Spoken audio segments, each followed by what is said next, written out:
Welcome back to the Tell podcast. So, welcome, Nandita. Hot? Very, it's become impossible to work in spaces unless they're air conditioned.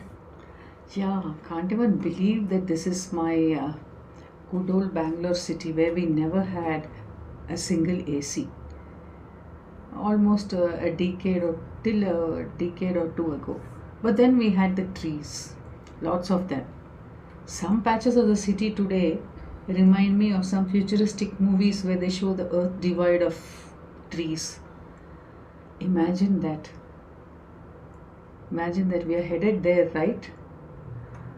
In every sense of the term, we seem to be opting for things which are fake or artificial. Isn't that so? Yeah, but without trees, it's impossible to imagine. But even today, that's what most cities are, right? You have all these giant structures of steel, concrete, and glass, and in between, you may have a few stubs of shrubs here and there, again manicured to look very artificially very nice. Yeah, true. Did you know how the city was in our childhood? We had so many trees that it would actually, the pollen would trigger asthma. Of course, that was because of the wrong choice of trees. But we had trees, and we did have a tenth of the population of vehicles that we have today. Crossing the road was not a danger as it is today. And naturally, the pollution too was very low. But I have heard that it was the IT boom that started the doom of Bangalore in environmental terms. Yeah, true, that's true. It did lead to a lot of job opportunities, but it also led to an explosion of growth in terms of population, real estate, vehicles, and buildings, and all those kind of accompanied stuff. Till then, most of us would take the public transport, which was actually enough for the numbers that we were. The culprits, but talking again about the IT boom, it's better not to blame any sector. The culprits, I would say, are the authorities who had no vision besides milking a cash cow. There was no planning, no strict regulations on the real estate, nor plans to improve the public transport. Trees were cut in large numbers to make way for roads, flyovers, layouts, and whatnot. And in came the concrete. Along with the concrete, you have the heat. So it became also a kind of a status symbol for people to own a car, and maybe sometimes two if both the couple worked. And that kind of led to the situation that we have today. But would you blame only the authorities? Maybe they didn't anticipate it too. Maybe the media didn't do its job. Yeah, true, that is true. Everybody didn't do their jobs, but then everyone was focused on the economic growth in terms of the revenue the sector bought. But meanwhile, what was happening from the 68% green cover that we had 50 years ago, we are down to 3%. Imagine that. And the concrete percentage has gone up by thousand percent. We did not notice the first of the ACs appearing. The ones who could afford started buying them to cool their homes, and in the process heating the outside. Around 43 lakes were converted into layouts, bus stands, stadiums, and whatnots.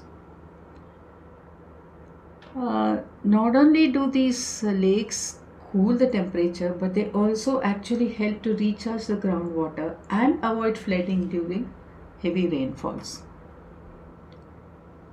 Again, nobody protested because they were happy as long as they get a good bargain for an apartment or a site that they bought. But vehicle numbers too have gone up, right? From the last time we discussed, I've heard that they heat up the city directly from the exhaust gas. Yes, that's true. We in Bangalore today have a human population of 1.4 crores, and we have overtaken the population of Chennai. And as of this March, the vehicle population has been noted to be around 1.2 crores. You can imagine. Yes, the exhaust heats up the air directly, and the gases that are emitted also add to the global warming. when we talk of cities getting hot, aren't we referring to global warming? Yes, to an extent, all of us are affected by global warming, but global warming, as the term refers, is something which is about a global phenomena. And this happens because of the piling up of certain gases like carbon dioxide, nitric oxide, methane, water vapor, and all this stuff in the atmosphere. And what these gases do basically is they absorb the heat and do not allow the heat to pass back into the space. So, as a result, the area below the atmosphere gets cooked up in this heat. So, the main contributor to these gases is the burning of what we call as fossil fuels, and these are your coal, your oil, your natural gas, and stuff like that. And there are some people who believe that deforestation is the bigger contributor to global warming because, as you know, um, trees absorb the carbon dioxide instead of allowing it to go up into the atmosphere. Anyway, so we burn these fuels in all our industrial processes, and we also burn them when we run transport vehicles. So, to that extent, yes, there is a contribution from vehicles both to global warming and to the heating up of cities. The heat in our cities, when you're talking, it directly derives from the footprints of what we call as urbanization. So, as we spoke about the loss of tree cover, green cover, the loss of lakes, the increasing of concrete, which actually absorbs the heat. These are all the kind of things which have led to the heating up of our cities, in addition to the loss of water bodies and all those things. So these create what we call as a urban heat island effect, which is what leads to cities feeling the heat as compared to maybe a village next to the city. But now that the deed is done and we have lost all the lakes and the trees, what option do we have now? Why should we suffer without opting for an AC? That's true. I mean, it's kind of, you can actually compare it to a scene in the global warming debate where it's well known fact that it is the rich countries or the developed world, as we call them, the United States, Europe, Canada, Australia, all of them, which actually burnt a lot of these fossil fuels in the fast pace of industrialization to reach the stage where they are right now. So they are responsible for almost 80 to 90% of the greenhouse gases which are there up there in the atmosphere. And now we, the poorer nations, who want to reach the same standard of living, and we want to do it the same way, burning the fossil fuels because that's what is cheaply available. We are now being told, no, don't do it. It's going to aggravate the situation. So it's a kind of impasse. You also want your development and your growth, which has to come from the industrial processes. At the same time, you also know that burning these fuels is going to add to the global warming. Similarly, here, yes, we cannot be suffering. We don't need to sit and get cooked up in these hot spaces. But the least we can do is to know that the consequences of what we are doing. So explore alternatives. A roof paint developed by a research center here in Bangalore, JNCSR, is supposed to reduce temperatures by up to 6 to 7 degrees within the homes. So why not use these kind of things? Not only is it a cheaper option, but it also helps you to reduce the load on the AC in the process. So choose an energy efficient model and do not opt for frequent refrigerant refilling, which is also said to be one of the causes which is leading to adding to the global warming scenario. I read an article that said Singapore has significantly brought down its AC usage by mandating cooling paints on their rooftops, plus vertical gardens and terrace gardens. Can't we do the same? Won't our ministers take the same steps? Will they? How can we expect any change? Yeah, that's a question that we know very well that our leaders are not going to show much interest. That is where we, the citizens and residents, have to demand accountability from our leaders.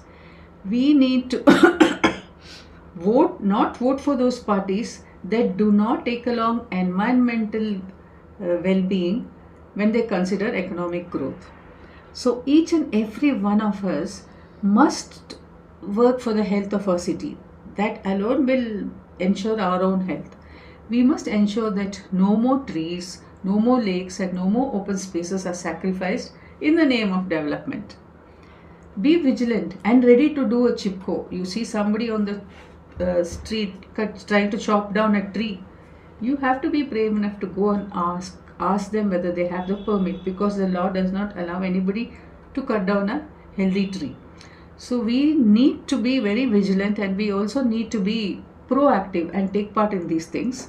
And the other thing is, there are already many citizens in our city who are involved in community civic service. You just need to, while doing your going on your Instagram, do a scroll on some of these people, and the rest will show up right on your reels.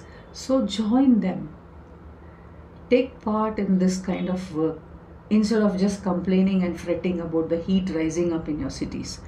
And to tweak a famous quote, I would like to end with this: the greatest threat to life on the planet is the belief that someone else is going to save it.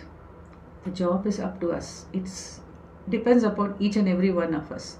Forget the authorities if they're not going to do anything. It's up to us to force them to do these things. Only then can we avoid our city getting even more hotter, right?